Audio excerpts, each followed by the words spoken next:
बघा, शरद पवार जसे नियमित इथे येतात, जितेंद्र आव्हाड आलेले आहेत। आपण इथे भेटण्याचा प्रयत्न करणार आहोत।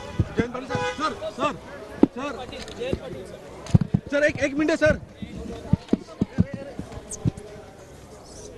तर राष्ट्रवादी काँग्रेसचे प्रदेश अध्यक्ष जयंत पाटील हे देखील आता वायबी चव्हाण सेंटर या ठिकाणी पोहोचलेले आहेत। अजित पवार यांच्यासोबत नवनिर्वाचित मंत्री शरद पवार यांच्या भेटीसाठी यशवंतराव चव्हाण सेंटरमध्ये दाखल झाल्यानंतर आता तातडीनं जयंत पाटील हे देखील या ठिकाणी पोहोचलेले आहेत। त्यामुळे आता या बैठकीमध्ये काय चर्चा होते हे देखील पाहणं अत्यंत महत्त्वाचं असेल। दिनेश दुखंडे आमचे प्रतिनिधी आपल्या सोबत आहेत। दिनेश,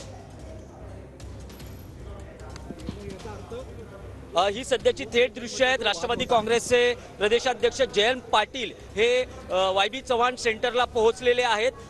त्यांना सुप्रिया सुळे यांचा फोन आला आणि त्यानंतर ते वायबी चव्हाण सेंटरला पोहोचलेले आहेत। नेमकं काय घडतंय हे जयंत पाटील यांनाही त्याची कल्पना नाहीये। सगळे मंत्री हे शरद पवार यांच्या भेटीला आलेले आहेत। उपमुख्यमंत्री अजित पवार यांच्यासह अन्य 8 मंत्री हे शरद पवार यांच्या भेटीला आलेले आहेत। ही सध्याची थेट दृश्य जितेंद्र आव्हाडांशी संपर्क साधण्याचा प्रयत्न। साहेब आव्हाड साहेब, एक मिनिट।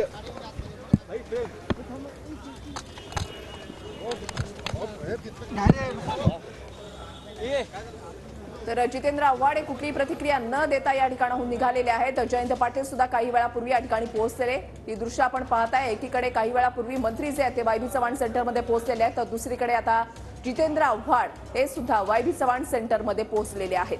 पुन्हा एकदा जाऊया आमचे प्रतिनिधी दिनेश दुखंडे यांच्याकडे। दिनेश, आपण पाहिलं की अजित पवार यांनी जितेंद्र आव्हाड यांच्यावर सडकून टीका केली होती की हा ठाण्याचा पठ्ठ्या आणि याच्यामुळेच आमचे अनेक नेते आमच्यापासून दुरावले असं अजित पवार म्हणाले होते। त्यानंतर आता गेल्या 2 आठवड्यामध्ये झालेली टीका टिप्पणी आणि त्यानंतर ही भेट, कसं पाहायचं याकडे?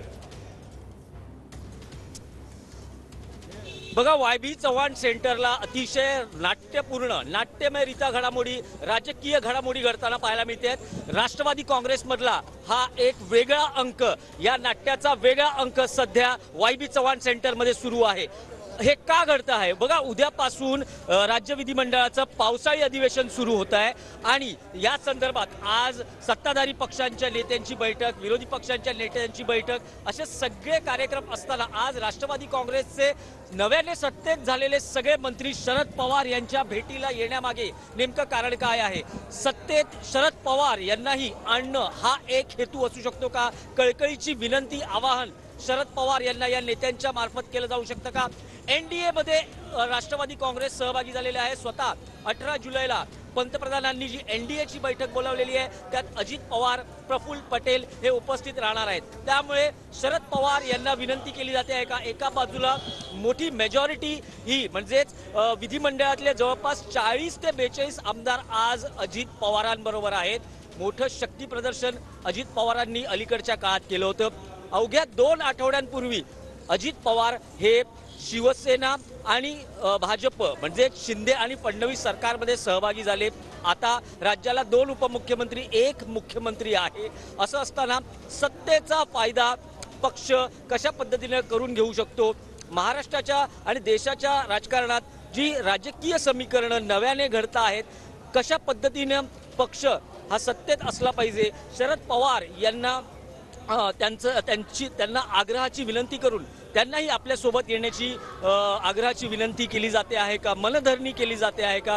स्वतः आता सुप्रिया सुळे आणि शरद पवार हे वायबी चव्हाण सेंटरमध्ये नियमित आपल्या बैठका करत असताना हे सगळे मंत्री आलेले आहेत आणि प्रदेशाध्यक्ष जयंत पाटील यांना तातडीनं सुप्रिया सुळे यांनी बोलावून घेतलं। त्यानंतर आपण बघतोय की जितेंद्र आव्हाड हे सुद्धा वायबी चव्हाण सेंटरमध्ये आले आहेत। त्यामुळे या वायबी चव्हाण सेंटरच्या शरद पवारांच्या दालनात खूप नाट्यमय घडामोडी घडत आहेत। सस्पेन्स आहे की नेमकं काय होतं आहे। पण जी माहिती सूत्रांकडून मिळते की या सगळ्या मंत्र्यांच्या माध्यमातून शरद पवार यांना कळकळीची विनंती केली जाते की आपण मतभेद बाजूला सारून, म्हणजे जी पक्षात 2 आठवड्यांपूर्वी फूट पडली, पहिली फूट इतकी मोठी की ज्यात पक्ष पूर्णपणे विखुरला गेला, शरद पवार विरुद्ध अजित पवार असा राजकीय संघर्ष महाराष्ट्रानं पाहिला।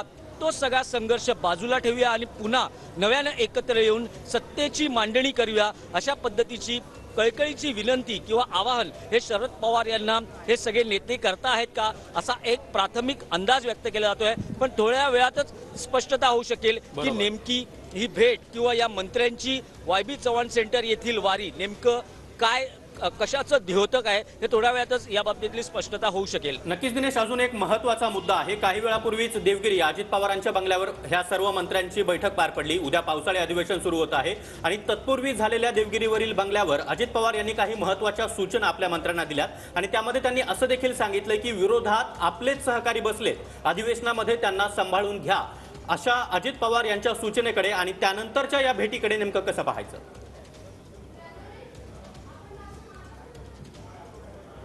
बघा, एक स्पष्ट आहे की राज्य विधिमंडळाच्या पावसाळी अधिवेशनात सत्ताधारी हे मजबूत स्थितीत आहेत. कारण आधीच शिंदे फडणवीस सरकार असताना आता राष्ट्रवादीचे अधिकचे 40 आमदार या सत्तेत सहभागी झालेले आहेत. त्यामुळे विरोधी पक्ष हा कमकुवत आहे किंवा संख्या कमी आहे हे स्वाभाविक आहे. पण राष्ट्रवादी काँग्रेस पक्ष असा आहे की जो आपल्या आमदारांना, आपल्या लोकप्रतिनिधींना सांभाळून घेतो आणि सत्ता असेल तर आपल्या लोकप्रतिनिधींना आणि शेवटच्या कार्यकर्त्यांपर्यंत ताकद देण्याचं काम, हीच राष्ट्रवादी काँग्रेसची खासियत आहे. त्यामुळे साहजिक आहे की अजित पवार यांच्याकडून अशा सूचना दिल्या जाऊ शकतात. आणि आता जे म्हटलं जातंय की साधारण 40-42 आमदार हे अजित पवारांबरोबर आहेत, तर एकूण 54 आमदार आहेत NCPचे, त्यातली संख्या वाढवण्याच्या दृष्टीनं, आपल्या बाजूने जास्तीत जास्त आमदार आणण्याच्या दृष्टीनं अशा पद्धतीच्या सूचना असू शकतात. पण एक राजकीय अंदाज नेहमी व्यक्त केला जातो की लवकरच शरद पवार हे सुद्धा अजित पवार यांच्याबरोबर जातील, असं राजकीय विश्लेषकही सांगतात. जे NCPचे आमदार सत्तेत सहभागी झालेत तेही सांगतात. कारण आतापर्यंत शरद पवार यांनी येवल्यात एक सभा घेतलेली आहे छगन भुजबळ यांच्या मतदारसंघात. ते जनतेत जाऊन लोकांपुढे त्यांची भूमिका मांडताना आपल्याला पाहायला मिळतं आहेत. पण एक हाही अंदाज आहे की जर अजित पवार यांना सत्तेत आणखी काही महत्त्वाचं म्हणजे उपमुख्यमंत्री पदापेक्षा जर वरती बढती मिळाली तर शक्यता आहे की शरद पवार हे सुद्धा त्यांचा पूर्ण पक्ष घेऊन सत्तेत सहभागी होऊ शकतात, असा अंदाज राजकीय विश्लेषकही मांडतात. किंवा शरद पवारांपासून आपण वेगळे झालेले नाही आहोत. राष्ट्रवादी काँग्रेसच्या अजित पवारांचा जो गट आहे तो कार्यक्रमांच्या पोस्टर्सवर, व्यासपीठावर शरद पवार यांचं अजूनही छायाचित्र लावताना आपल्याला पाहायला मिळतो. आपलं प्रेरणास्थान, गुरुस्थान हे सर्व शरद पवारांनाच मानतात. भले शरद पवारांनी सांगितलंय की माझं छायाचित्र वापरू नका, तरीही अजून शरद पवार यांनाच प्रेरणास्थान मानलं जाते. त्यामुळे शरद पवारांपासून वेगळं होण्याचा मुद्दा किंवा प्रश्नच उद्भवत नाही, असं वारंवार या आमदार, या मंत्र्यांकडून सांगितलं जाते. त्यामुळे आता कदाचित एक शक्यता आहे की मनधरणी आणि सत्तेत सहभागी आणि पक्ष एकसंघ आगामी निवडणुकांच्या दृष्टीने राखणं हा कदाचित या भेटीमागचा हेतू असू शकतो. बरोबर आहे. राजकीय समीकरणांचा मुद्दा आणि कार्यकर्त्यांमध्ये, लोकांमध्ये एक संदेश केला पाहिजे की राष्ट्रवादी ही एकच आहे. त्या अनुषंगानं आता या हालचाली सुरू झालेल्या आहेत का, असा सुद्धा प्रश्न जो आहे तो उपस्थित होतोय. दिनेश, तुम्ही असेच आपल्या सोबत राहा.